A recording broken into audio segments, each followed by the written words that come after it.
Hello नमस्कार, मी शारदा. तुमचं सर्वांचं खूप खूप स्वागत आहे शारदा मराठी ब्लॉगमध्ये. माझ्या सर्व ताई दादा मैत्रिणींना गुड मॉर्निंग. श्री स्वामी समर्थ. सकाळची वेळ आहे.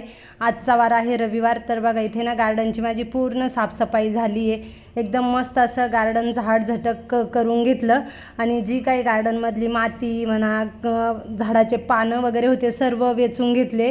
तर छान असं गार्डन दिसायला लागलं आहे. आणि त्याच्यानंतर घरातली पण झाडझटक झाली आहे. जरा ड्रेसिंग टेबल आणि ते पुढे सरकून झाडझटक करून घेतली. आणि आज मला घराच्या आजूबाजूचं सकाळचं झाडझटक नाही केली, कारण रात्री घराच्या आजूबाजूचं धुतलं होतं ना, तर मग त्याच्यामुळं सकाळी उठल्यानंतर झाडायची गरज नाही पडली. खूप मस्त असं ज्या रात्रीला मी फरची धुतली ना का दुसऱ्या दिवशी सकाळी मला झाडायची गरज नाही पडत, कारण एकदम मस्त चकाचक फरची असते. तर आता इथे मी देवपूजेला सुरुवात केली. तर इथं माझी तुळशीची पूजा झाली. तुळशीला दिवा लावला, रांगोळी काढली, अगरबत्ती लावली, तुळशीला पाणी घातलं. तर बघा मस्त अशी माझी तुळशीची पूजा झाली. त्याच्यानंतर इथे उंबरट्याला हळदीचं लेपन झालं. उंबरट्याची छान अशी पूजा करून घेतली. रांगोळी काढली. बाहेर मी साच्याच्याच रांगोळ्या काढते, काय हाताने वगैरे रांगोळी काढत नाही, कारण हाताने रांगोळी काढायला खूप उशीर लागतो. मग काय करते, दररोज तर आपल्याला रांगोळी काढायची असते आणि दररोज दारामध्ये रांगोळी असली का आपलं घर पण खूप सुंदर आणि मस्त दिसतं. कारण आपली संस्कृतीच ती एका दररोज दारात आहे ना, छोटी का होईना पण रांगोळी असावा. तर मी दररोज काढते, पण मी साच्याची रांगोळी काढते. इथे माझी देवांची आंघोळ झाली, मस्त अशी देवपूजा झाली, देवांना फुलं वाहिले. तर बघा अशी केली आहे मी आजची देवपूजा. आणि लवकर उठले ना का मग माझे असे कामं आहे ना लवकर आवरले जातात, देवपूजा वगैरे.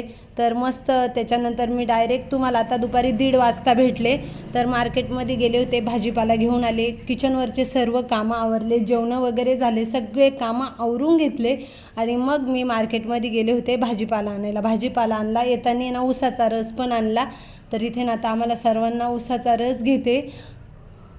इतकं गरम होतं ना का काही सांगूच शकत नाही. अजून तर एप्रिलचे 15 दिवस जाणारे, मे महिना पूर्ण जाणारे आणि जूनचा पण शक्यतो पूर्ण महिना जातो. तर इथे ना आता आम्ही सर्वांनी इथे ऊसाचा रस वगैरे घेतला. आणि त्याच्यानंतर ना मी केसांना मेहंदी लावायला घेते.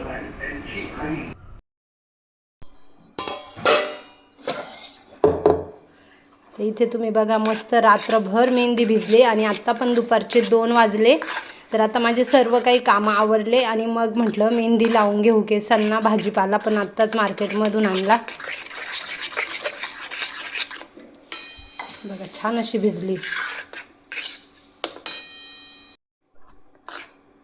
वाटत तर नाही पाण्याची गरज, तर नाही टाकते, पण हे जरा वेळ असंच ठेवते. चला आता इथे केसांना मेहंदी लावून घेते. तर मेहंदीचे डाग साडीवर पडायला नको, तर मी असं आहे ना एक कपडा घेतला अंगावरती टाकून.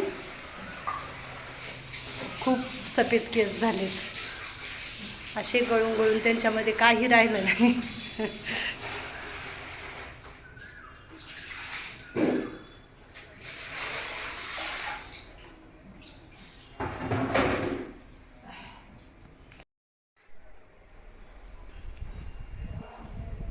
असं मस्त वाटतंय ना ओपन स्पेसमध्ये. हां AC सारखे हवा आहे.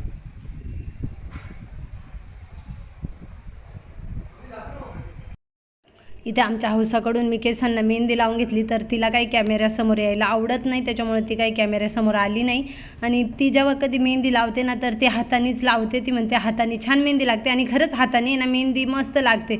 तसे ना हँड ग्लोव्ज वगैरे घातले ना का व्यवस्थित मेहंदी लागत नाही, आणि ते आपल्या स्किनला त्या हँड ग्लोव्जमुळे ना हाताचा स्पर्श पण होत नाही, त्याच्यामुळे मेहंदी व्यवस्थित लागत नाही. मी स्वतः कधी लावली ना तरी मी अशा हातानेच लावते, आणि ती काय हाताला लाल वगैरे होत नाही किंवा काळी होत नाही, लगेच निघून जाते.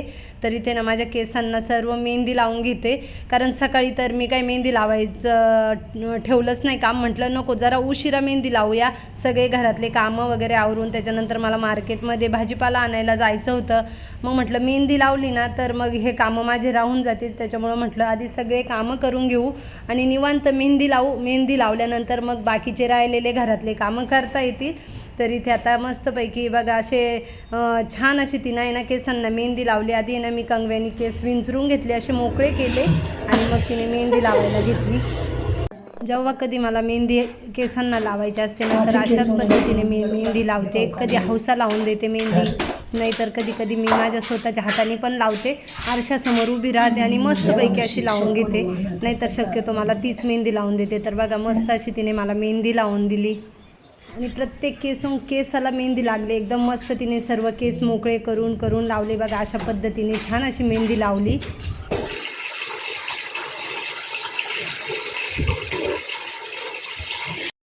आता इथे केसांना मेहंदी लावून झाली. एकीकडे मेहंदी पण वाळेल आणि एकीकडे माझे घरातले कामं पण होतील. इतकं गरम होऊ राहिलं आहे तर फॅन वगैरे घरामध्ये चालूच ठेवले. आता भाज्या निवडून घेते आणि बरेचसे कामं येते सुद्धा सर्व कामं करून घेते. तर मग म्हटलं आता 2-3 तास आहे ना छान अशी मेहंदी ठेवूया केसांना, म्हणजे मस्त मेहंदी लागेल केसांना. भाजी निवडता निवडता तर बरेच वेळेस उठले, हे काम कर ते काम कर. आपण एखादं काम करायला घेतलं तर तेच काम होतं आहे असं काही नाही. त्याच्यात आपण खूप सारे कामं करू शकतो तर आणि करायला पण लागतात, का एकच काम धरून चालत नाही. तर मी भाज्या निवडता निवडता भरपूर घरातले दुसरेसुद्धा कामं केले. तर इथे केसांना हात लावून बघितला, म्हटलं वाळलेत का केस बघूया. तर अजून काही एवढे वाळले नव्हते. तर पुन्हा भाजी निवडायला बसली. पालाभाजी वगैरे आणल्या होत्या तर त्या सर्व भाज्या निवडून ठेवते. म्हणजे भाज्या निवडून ठेवल्या ना का आपलं 8 दिवसाचं काम एकदम निवांत होतं, किंवा 8 दिवसाचं नाही तरी जोपर्यंत भाज्या पुरतील तोपर्यंत. असं पण मी काय करते का मी ऑफिसमध्ये असते त्याच्यामुळे ना मग येता जाता मला आहे ना भाजी आणता येते घरी. आता इथे ना केसांची मेहंदी मस्त वाळले तर आता आंघोळ करून घेते. थोडी थोडी मेहंदी पडायला लागले ना वाळल्यामुळं. तर इथे बघा मस्त अशी मी आंघोळ केली, केस धुतले आणि आता शॅम्पू नाही लावला, फक्तच केसांवरतून पाणी घेतलं आणि जी केसांना मेहंदी लावली होती ना ती काढून टाकली. तर आता आहे ना मस्त उद्या किंवा परवा शॅम्पू लावून आणि केस धुवून काढील. भाजीपाला निवडून झाला आहे पण अजून भाजीपाला त्याच जागेवर जिथं निवडला आहे तिथं. तर वेफर्स मस्तपैकी वाळले. 2-3 दिवस छान असं वेफर्स लावून दिलं आहे तर ते भरून ठेवायचे. तर मग म्हटलं चला तुम्हाला दाखवूया. मस्त असे छान पांढरे शुभ्र वेफर्स पण तयार झाले. हे बघा माझ्याकडे नारळाचं झाड किती मोठं झालेलं आहे. मंगल कलश देवाऱ्यामध्ये ठेवलेला होता तर एवढं मस्त असं नारळाला झाड तयार झालं. तर मग ते आता मी काढून ठेवलं आहे आणि मंगल कलश देवाऱ्यामध्ये दुसरा भरलेला आहे. तर हे पाण्यामध्येच हे नारळ ठेवते, असं एका डब्यामध्ये पाणी भरून आणि असं ठेवलेलं आहे, म्हणजे ते खराब होऊ नये किंवा सुकू नये. पावसाळ्यामध्ये ना मस्तपैकी लावून देईल. आणि इथे हे बघा लकी बांबूच्या झाडांना आहे ना छान असं मूळ आलेलं आहे. तर 2-3 दिवसा मिळून आहे ना त्याच्यातलं पाणी बदलून वगैरे आणि नव्याने पाणी भरून ठेवते. तर ते पण आता एखाद्या कुंडीमध्ये लावायला लागेल. आता इथे ना मनी प्लांटचा वेल लावून द्यायचा आहे. मस्त असे मूळ आले ह्या मनी प्लांटच्या वेलला. टोकरी आणि पावडा आणलंय तर आता माती नेते मनी प्लांटचा वेल लावायचा आहे. घरी असलं तरी आपल्याला दिवसभर कामं असतात, कामं आठवून आठवून कामं करायला लागतात. काय काम करायचंय काय नाही ते सर्व काही लक्षातच ठेवायला लागतंय.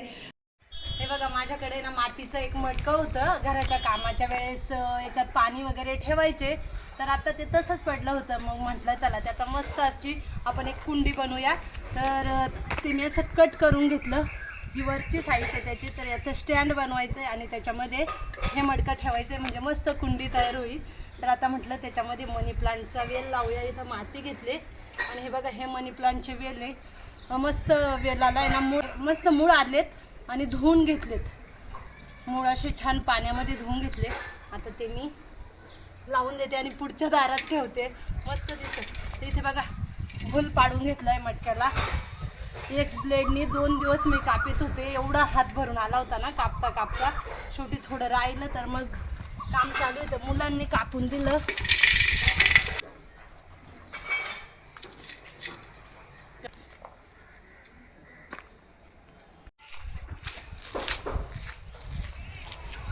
थोडी जास्त खाली जाऊ दे ना.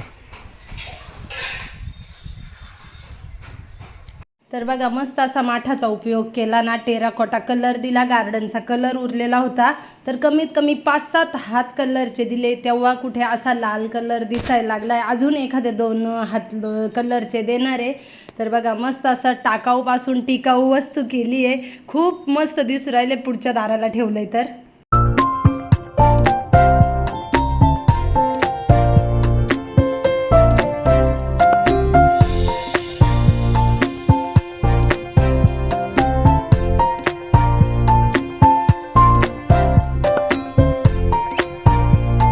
तर बघा माझी मस्त अशी टाकाऊपासून टिकाऊ कुंडी तुम्हाला कशी दिसते कमेंटमध्ये नक्कीच सांगा. आता ना मी ह्या व्हिडिओचा एंड करते. व्हिडिओ आवडला तर लाईक शेअर, चॅनलला सबस्क्राईब करा. लवकरच नवीन व्हिडिओ घेऊन येईल. तोपर्यंत सर्वांना बाय बाय. श्री स्वामी समर्थ.